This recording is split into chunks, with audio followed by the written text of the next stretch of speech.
할렐루야. 제가 새벽에 드리는 찬양 가운데 오늘처럼 이렇게 새벽에 아름다운 찬양 제가 들어본 적이 없습니다. 참 이 새벽인데도 불구하고 노래가 이처럼 고울 수가 있을까? 목소리가 없고 주님이 기뻐하실 줄로 믿습니다. 우리 서로 인사하겠습니다. 우리 주님의 부활을 축하하고 환영합니다.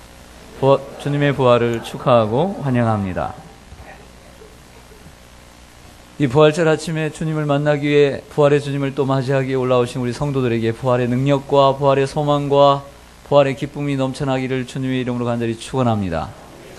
봄날이 온 것처럼 여러분들의 가정과 일터와 자녀들에게 그리고 몸된 교회와 이 나라의 민족 위에도 이러한 부활의 아침이 부활의 능력이 나타나기를 간절히 소망합니다.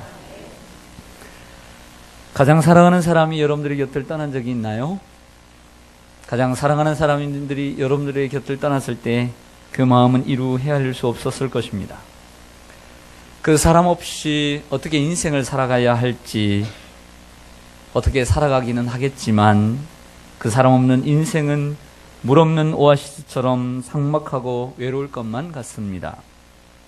그 사람이 떠난 후 아픔과 슬픔에 짓눌려 아무것도 하지 못한 채 적막한 밤을 보내야만 할 것 같습니다.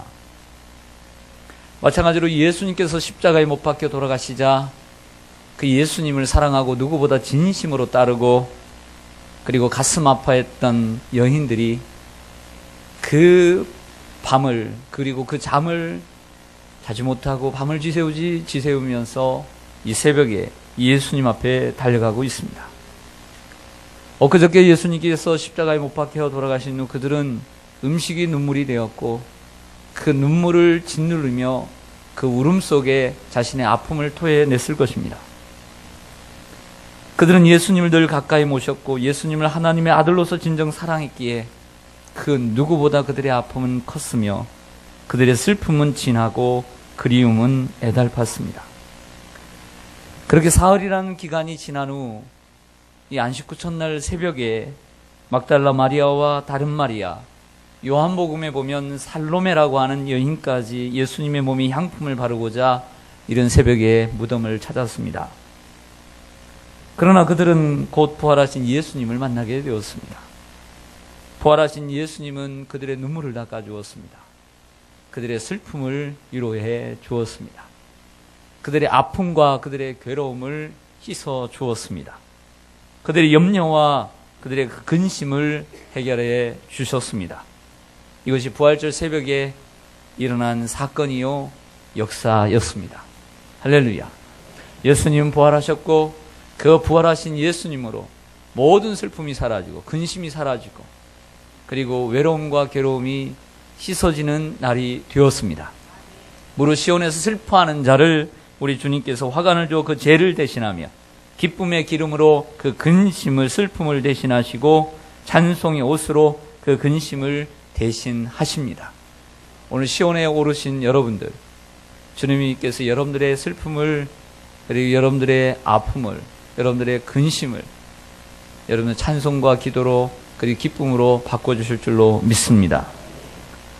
여인들이 무덤을 찾았을 때는 이미 예수님은 부활한 상태였고 천사가 내려와 예수님의 그 돌문을 그 무덤을 닫아놓았던 그 돌문이 열려진 상태였습니다.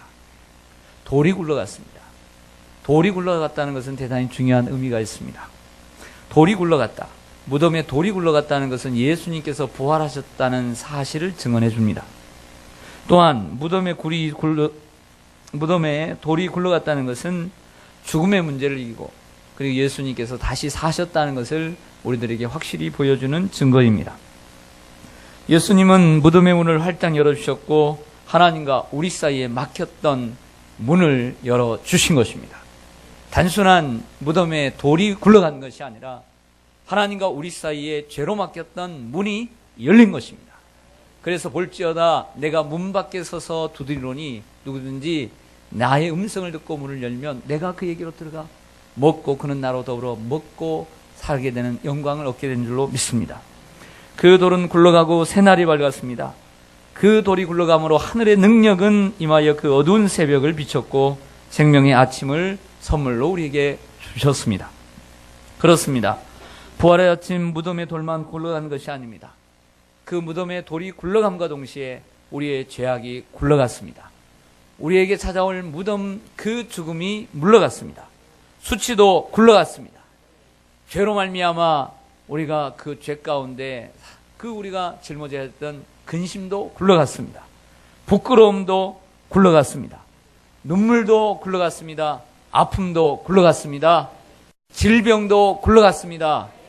불안도 굴러가 평안이 되었습니다. 질병도 떠나가 치유가 되었습니다.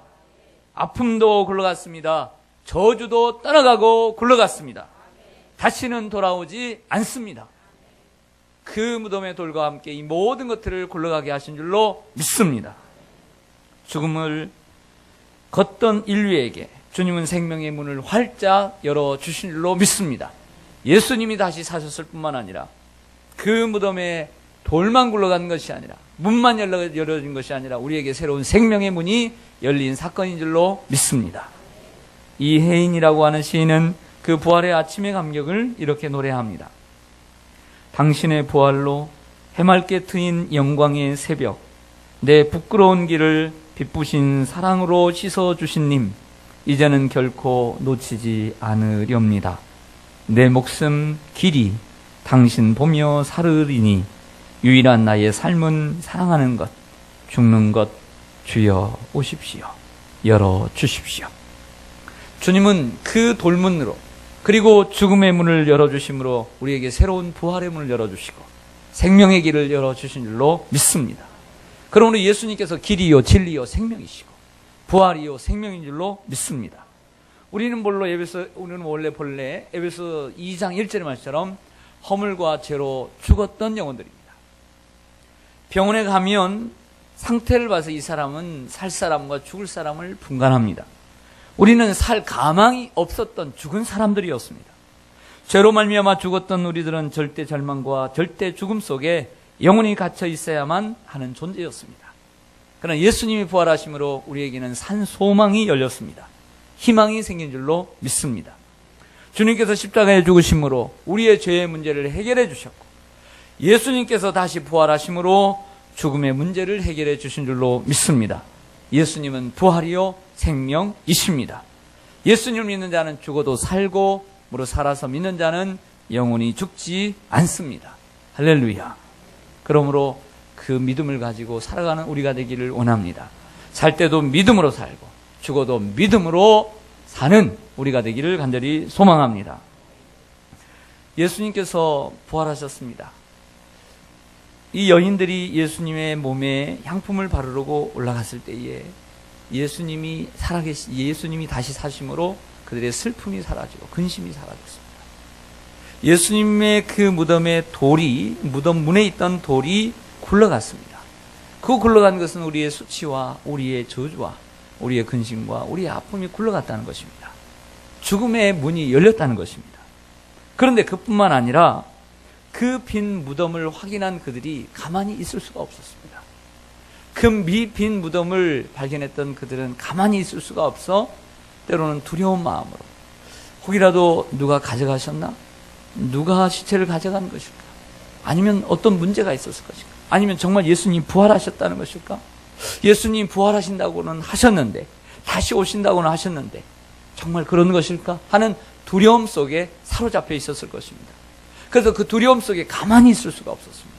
어떻게 해요? 가서 알려야만 했습니다. 그래서 달려갑니다. 제자들에게 달려갔습니다. 요한복음에 보니까 베드로와 요한이라고 하는 두 제자에게 이 소식을 전하자 베드로보다 저 젊은 요한이 먼저 앞서 달려갔다 그랬어요.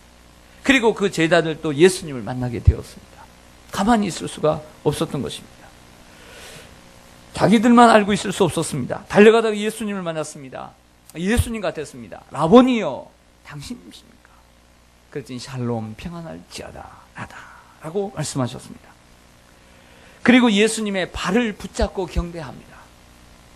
아마 사람들이 얘기한 것처럼 예수님과 연인의 사이였다면 얼굴을 맞대고 볼에 키스를 하며 맞대었을 것입니다. 그러나 그 여인들은 예수님을 연인으로 생각지 않았습니다. 하나님의 아들로 믿었습니다. 그렇기 때문에 발에 엎드려 그 발을 붙잡고 경배한 것입니다. 할렐루야. 부활하신 예수님을 만난 여인은 더더욱 가만히 있을 수가 없었습니다. 가만히 있을 수가 없었습니다. 그래서 더더욱 힘있게 달려갔습니다. 이번에는 두려움이 아닌 기쁨으로 달릴 수밖에 없었습니다.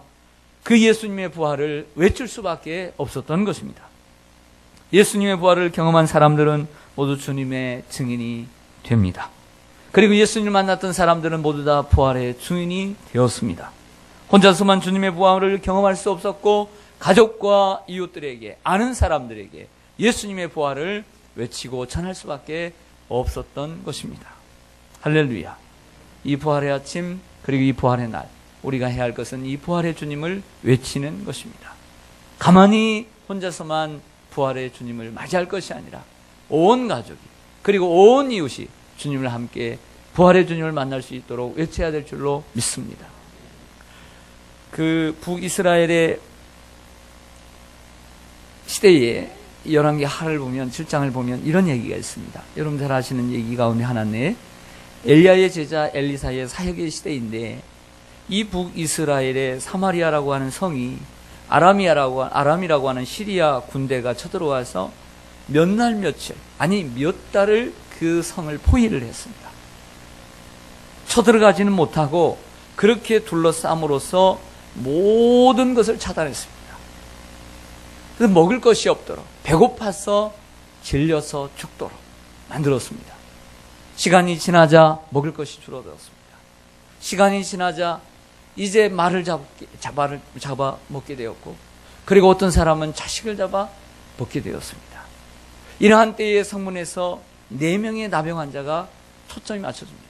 이 4명의 나병 환자, 성한 사람도 아닌 인간 취급을 받지 못하는 이들은 더더욱 먹을 것이 없었습니다. 성한 사람도 먹을 것이 없는데 이 사람들이 먹을 게 뭐 있겠어요? 그래서 서로 4명이 모여서 얘기를 합니다. 우리가 어떻게 할까? 우리가 사마리아 성으로 들어갈까? 그 성에 들어가봤자 먹을 것이 없어 죽을 텐데 그것도 안 될 것이다. 그러면 우리가 여기서 가만히 있어서 어떻게 할까? 이것도 죽을 일이다. 그러면 저 아람의 진영으로 가자. 우리가 성한 사람이 아니니 혹이라도 우리를 불쌍히 여겨서 우리에게 먹을 것이라도 주면 먹고 살자. 아니면 우리가 유대인이라고, 우리가 이스라엘 사람이라고 죽으면 죽자! 라고 하는, 죽으면 죽으리라고 하는 생각으로 아람의 진영에 나아갑니다. 그러나 아람의 진영에 들어갔을 때 깜짝 놀랐죠. 왜냐하면 바로 그 전날 밤에 하나님께서 그들에게 스피커와 그리고 확성기를 통해서 말발굽 소리가 들리게 했습니다. 병거 소리가 들리게 했습니다. 아, 이스라엘이 어쩔 수 없이 저렇게 굶어 죽고 하니까 이웃의 다른 나라, 애굽이라는 나라, 아니면 다른 나라의 원군을 초대해서, 원군을 불러서 우리와 싸우려고 하는구나. 겁에 질리게 하나님께서 만드신 거예요. 그리고 그날 밤에 모든 아람 군대들이 자기들의 모든 쓸 것, 금, 은, 보화, 옷, 먹을 것을 버려두고 다 떠나버린 거예요. 그 사실을 느꼈어야 알았어요. 한참 배불리 먹구나. 그리고 좋은 옷들 하나씩 걸치고 난 다음에 금은을 자기의 주머니에 콕콕 숨겨놓고 보자기에 싸놓고 난 다음에 그들이 이런 얘기를 합니다. 뭐라고 하느냐? 우리가 이렇게 해서는 안 된다. 오늘은 아름다운 소식이 있는 날, 이거를 우리가 침묵하고 있도다. 만일 밝은 아침까지 기다리면 벌이 우리에게 미칠지라. 이제 떠나 왕궁에 가서 알리자. 할렐루야. 여러분, 오늘은 기쁜 소식이 있는 날인 줄로 믿습니다. 이날 우리는 가만히 있을 수 없습니다. 여인들처럼 예수님의 부활을 외쳐야 합니다. 우리의 속으로 외치고 성가대의 찬양처럼 찬양으로 외치며 사람들에게 이 계란을 싸서 오늘 한 3,000개 이상을 쌌는데 이 부활절 계란으로 우리 이웃들에게 예수님의 부활을 외쳐야 할 것입니다. 할렐루야. 사랑하는 성도 여러분, 그래서 오늘은 이 부활절 새벽인데 그때로부터 초대교회 성도들은 안식일과 안식 후 첫날인 부활절을 함께 지키다가 점점 부활절 새벽이 부활절을 주일로 굳게 하고 그날을 지키게 되었습니다. 그래서 그날이 주님의 날이 되었습니다. 그날 성도들은 함께 모여 떡을 떼며 주님의 이름을 찬양하고 하나님의 말씀을 함께 나누며 주님의 부활을 기념했던 것입니다. 그러므로 오늘만이 부활절이 아니라 우리 지금 현대 2000년 동안 2016년 동안 지켜왔던 이 부활절, 2000년이 가깝도록 지켜왔던 이 부활절 날, 이 주일은 모두 다 예수님의 부활을 기념하는 날이 된 것입니다. 시편 118편 24절의 말씀처럼 이날은 여호와께서 정하신 날이라. 이날에 우리가 즐거워하고 기뻐하리로다. 부활주일은 오늘 하루입니다. 하지만 이제 사순절이라고 하는 40일의 기간이 맞춰지고 이제는 부활절부터 이제 오순절 성령 강림주일이 오기까지 50일 동안 7일에 49, 7주 동안 이제 부활절 기간을 맞이하게 됩니다. 이 부활절 기간을 가리켜서 교회력으로 기쁨의 50일이다. 대 50일이다. The Great 50 Day라고 이렇게 부릅니다. 고대한 니케아 종교회에서는 이 절기에 무릎 꿇는 일을 공식적으로 금지하고 있을 정도로 부활의 기쁨을 강조했던 7주 동안의 기간을 보내게 됩니다. 예수님께서 이렇게 말씀하셨습니다. 혼인집 손님들이 신랑과 함께 있을 동안에 슬퍼할 수 있느냐 라고 마태복음 9장 15절에 말씀하신 것처럼 이제 부활하신 예수님과 동행함으로 여러분들의 삶에 기쁨의 삶이 되기를, 여러분들의 삶이 기쁨의 삶이 되기를 소망합니다. 주님과 동행함으로 여러분들의 아픔이 떠나고 슬픔이 떠나고 질병이 떠나고 고통이 떠나가고 여러분들에게 기쁨의 삶이 찾아오기를 주님의 이름으로 간절히 축원합니다. 아멘.